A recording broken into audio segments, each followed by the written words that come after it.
And a good morning, ladies and gentlemen. I hope you're having a great start to your Sunday. What a beautiful day here. Let me set this live stream up. There we go. What a beautiful day here. We're at Mount Laurel, New Jersey. Holman Toyota, one of my favorites. You guys should probably know this one pretty well. We come here fairly often because, well, they usually got the good stuff here. And today, no different.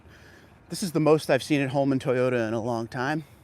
Many of you have heard me say that for 2025, the inventory in my area, all through New Jersey and Pennsylvania, was kind of low.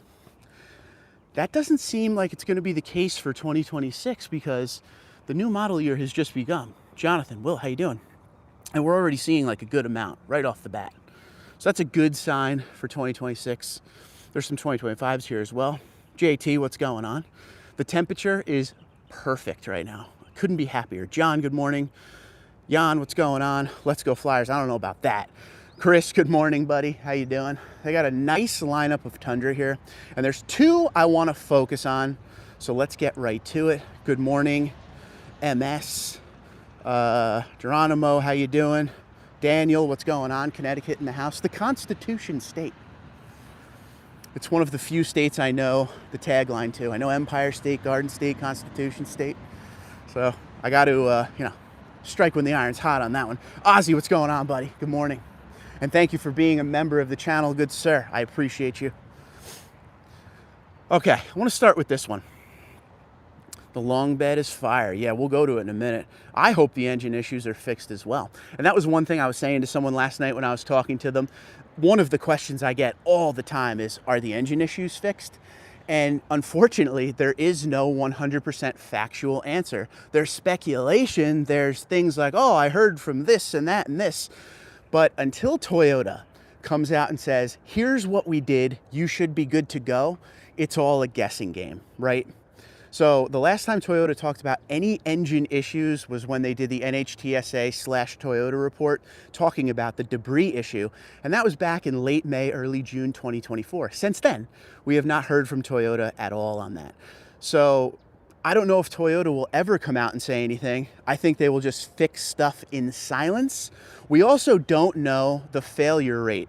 Meaning, back when that report came out, the failure rate was under 1%. But since then, there's been more failures. There's been some 2024 failures. I've even heard of a couple 2025 failures. So I don't know what the percentage is. I don't know what the numbers are. I think, I really don't know what to think on it. And I hate that I can't answer that question for each and every one of you. I wish I could, but it's very hard to speculate when there's nothing coming from the mothership Toyota. It's just guessing, and that's, one of those things. I went online, here, real quick. I don't want to spend the whole time doing this, but I was online on one of the social medias yesterday, and it was Facebook. It was one of the Facebook groups, and someone put up an AI picture of their Tundra, like all beat up in the front, right? The windshield was smashed, the front was gone, and they said, like, my engine just blew and this happened. But it was an AI picture, and the guy was just trying to have a little fun with everyone because of how crazy people go when they see a report like that. But it was AI, and when I first saw it, I was like, you could tell right away it's AI, because if you look on an AI picture, the details are never that good. Like, I remember the wheels were weird. It was a platinum, so the platinum badge on the side was off. But just reading the comments was like, wow, it's so crazy on some of these message boards, and people want answers. And the fellow that put up that AI picture was doing it like as a joke. But when I saw that, I was like, I don't know if I would even post that as a joke because so many people believed it. But let me get caught up on the comments here and then we'll get going. Kevin, what's going on? Roanoke in the house. Good morning, B. Arizona is here and Arkansas in the house. We're all over the country today, ladies and gentlemen. Hi, David. And good morning to everyone, whether you're on the West Coast or East Coast. If you're on the West Coast, I don't know what you're doing up. I hope you went to bed and you're not coming back from a party last night. I want to talk about this with you. Russ, good morning as well. And I bring this up every once in a while, but I feel like it's a public service announcement. If you're in the market for Tundra, people reach out to me. A lot of the things that I talk about in these live streams are basically coming from your messages. And one of them is the double cab. Someone the other day, it's kind of awesome that we're seeing a double cab that I could talk about this with you. Someone the other day contacted me and was like, I'm thinking of saving a few $1,000s and going double cab. And they mentioned they had a double cab in the second gen. The first thing I thought of, red flag number one, good sir, please know the double cab on the new generation Tundra is not as large as the double cab on the old generation Tundra. I owned a few old generation, second gens I should say, double cabs. 3 grown adults in the back seat, 5 hours each way to Richmond, Virginia NASCAR race. No problem, no complaints. So 5 grown adults in the double cab, to and from, year after year after year, no issues, okay? I also owned a 2023 SR5 double cab, kind of like this. It was in midnight black. The double cab, if I had any kind of rear passengers, I would not get the double cab. The double cab is going to be good for people that aren't going to use their back seats often for people. I mean, you got under-seat storage, there's space to put some stuff, but if you're going to have people in your back seat often, spring for the crewmax. So please, public service announcement, this is the big part. If you are considering a double cab, you need to go to a dealership, sit in the truck, open the door, get in there, bring your family, whoever's going to sit back there a lot. Do not buy these trucks sight unseen, because I'm telling you, the back seat is a lot smaller than the old generation double cab. That is just want to help you. My ultimate goal with you guys is when you spend your money, I want you to be happy. I don't want you to buy something then be like, I wish I knew that. So the double cab is tiny. Sticker wise on this. Now this one is real quick. This is an SR5 TRD off-road. Mud bath, looks good. Locking rear diff, multi-terrain select crawl control, 18-inch wheel and tire package, the Michelin all-terrains, Bilstein shocks, TRD grille. This is not the one with the leather trimmed or the 14-inch screen. This is the one that has the fabric seats and the 8-inch screen. 55,934. There's not much in this one, but if you're looking for a truck to just do the job and you want some, equipment, and I'm not talking about, luxury stuff or infotainment screens, but if you want locking rear diff, multi-terrain select crawl control, help with the capability a little bit, there you have it. Now, once again, if you're not going to use your back seat, this is a great way to save a couple $1,000s, and you get that 6.5-foot bed. So let me know what you think in the comments below about this one, but I wanted to make sure part of my live stream was focused on that. I get that question a lot about the double cabs, and I don't see them enough to really talk about them because everything is usually crewmax. So nowadays you can only get the double cab in SR and SR5. There's not even a limited double cab option anymore. So just make sure you go see it at the lot. Another one I wanted to show you, which will be featured on the video tomorrow. This is a 2025 TRD Pro. 2025, 77029. Now, if I remember correctly, and I will confirm this tomorrow. Last night I looked on the Holman Toyota dealership real quick on the website just to see. They don't really mark discounts on any of their trucks. They all just have the $1,000 incentive discount. They don't have any dealer discount stuff on it, except for the 2025s right now. And this 2025, I think it has $3,500 off on the TRD Pro. Okay? $3,500 off on a 2025, on this 2025 TRD Pro. What's the difference between 26 and 25 TRD Pro?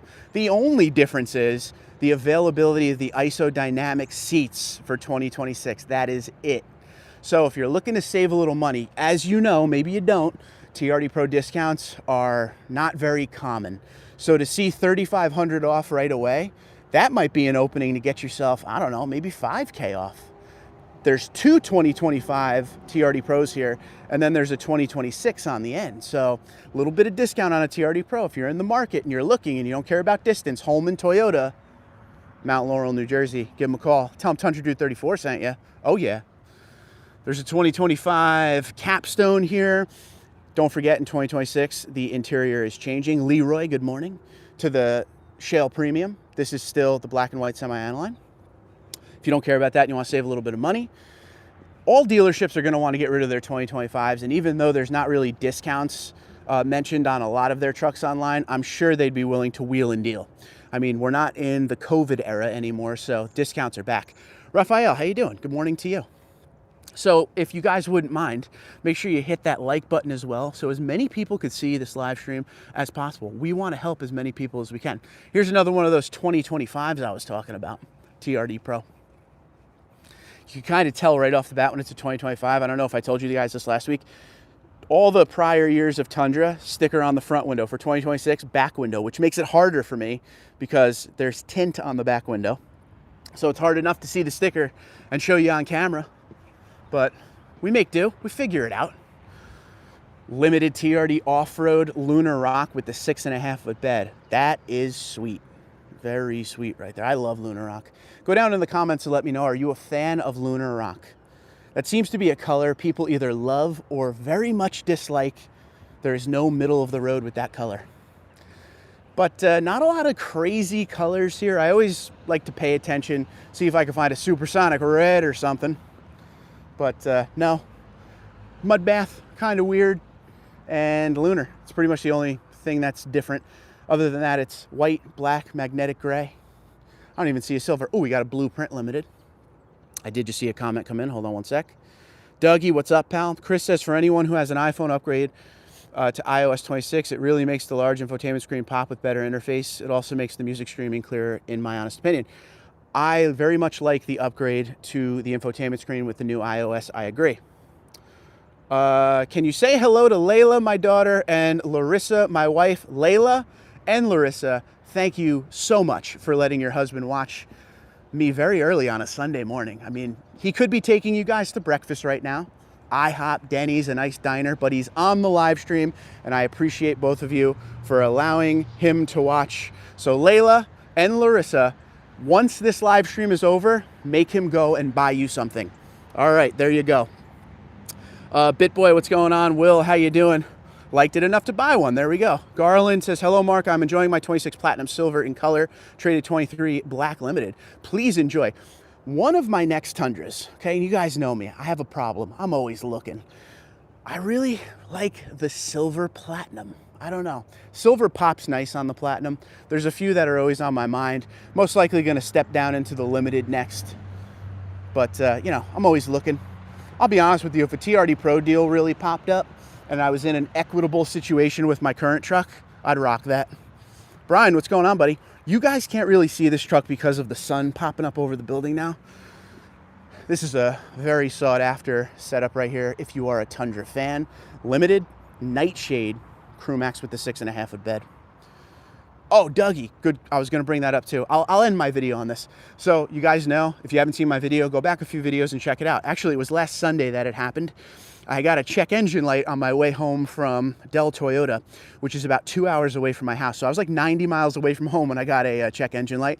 And because of all of the hoopla online about Tundra and the terrifying engine failures, I instantly thought I was about to become part of that group. But when I came home, I used my buddy's scan tool, and it said there was a hose disconnected. So couldn't find a hose that was disconnected, but I made sure all the hoses were snug and everything was good to go. Hopefully, I reset the check engine light, and I've been driving it as much as I can to get through some driving cycles to see if the light will come back. So far, the truck is running great. It never ran weird when it was on check engine. It wasn't like my engine was blowing up or anything. So far, so good. The truck goes in later this week to service. So I'm gonna have them check it out there and make sure, you know, maybe they could see a hose that I missed or something like that. But I'll give one more report on it. One more report if nothing happens after it comes back from service and hear what they say. So the reason I haven't really spoke about it much is because I'm trying to put as many miles on my truck as I can to see if the engine light will come back on. Truck's all the way over there. One thing my service advisor told me, I've been using the same dealership for a long time. He's like, hey, check your gas cap, because we've been getting a lot of people coming in with check engines because of gas caps lately. And the first thing I do is anytime I get a check engine light ever, which is rare because I'm a Tundra owner, right? Haha. I check the gas cap, you know, automatically, because that is a way to trip your check engine light. So anyway, I reset everything, and I went to get gas yesterday before I did my little ride over here today. And I watched, in New Jersey, you can't pump your own gas, in case you don't know that. It's against the law to pump your own gas in New Jersey. An attendant has to do it for you. And I watched him get done and put my gas cap on, and he totally didn't tighten it. So it would be funny if all this was happening because of a loose gas cap. I had to get out of the truck and tighten it myself. So anyway, moral of the story on the gas cap, or excuse me, on the check engine light situation, there's nothing to report right now. So far, so good. I got like a 60-mile ride home today. Hopefully nothing happens. If you see a video pop up tonight, you know I had some bad luck. But I thank you guys for watching. Good amount of Tundras here. I'll keep you up to date after my service visit on Thursday, I believe it is. I can't remember the day. It's Thursday or Friday. And I will give you an update if they say anything crazy. but I have a feeling we should be good to go. Knock on wood, and I'm knocking on my head right now, but we'll see. You should do an oil analysis next change to see how it's doing. That's a good idea. William, what's going on? Also, I want to let you guys know, because people ask this all the time, I do oil changes every 5,000 miles. I don't follow the Toyota recommended, do an oil change every 10,000 miles. I'm doing it every 5,000 miles on this truck, and I will continue to do so. And some people will say, oh, you're wasting your money, you should follow the recommended. I'll waste my money for peace of mind any day of the week. So that's what we're gonna end on, ladies and gentlemen. Holman Toyota, Mount Laurel, New Jersey. I thank you so much for stopping by. It was a good morning. Please hit that like button on the way out. There's also a new hype button, and I'm not really sure what that does, but everyone's talking about it. So if you see the hype button under this video and you wanna click that, I'm sure it helps the video out and pushes it up the recommended for people searching Toyota Tundras. I thank you guys for being here. Go Giants, says Irwin. Let's hope so. Turn it around and get to the Super Bowl. But you guys have a great day. And as always, God bless each and every one of you. God bless the troops and first responders of our great country. And of course, God bless the United States of America. Have a great Sunday. Thanks so much for tuning in. Be safe and be well.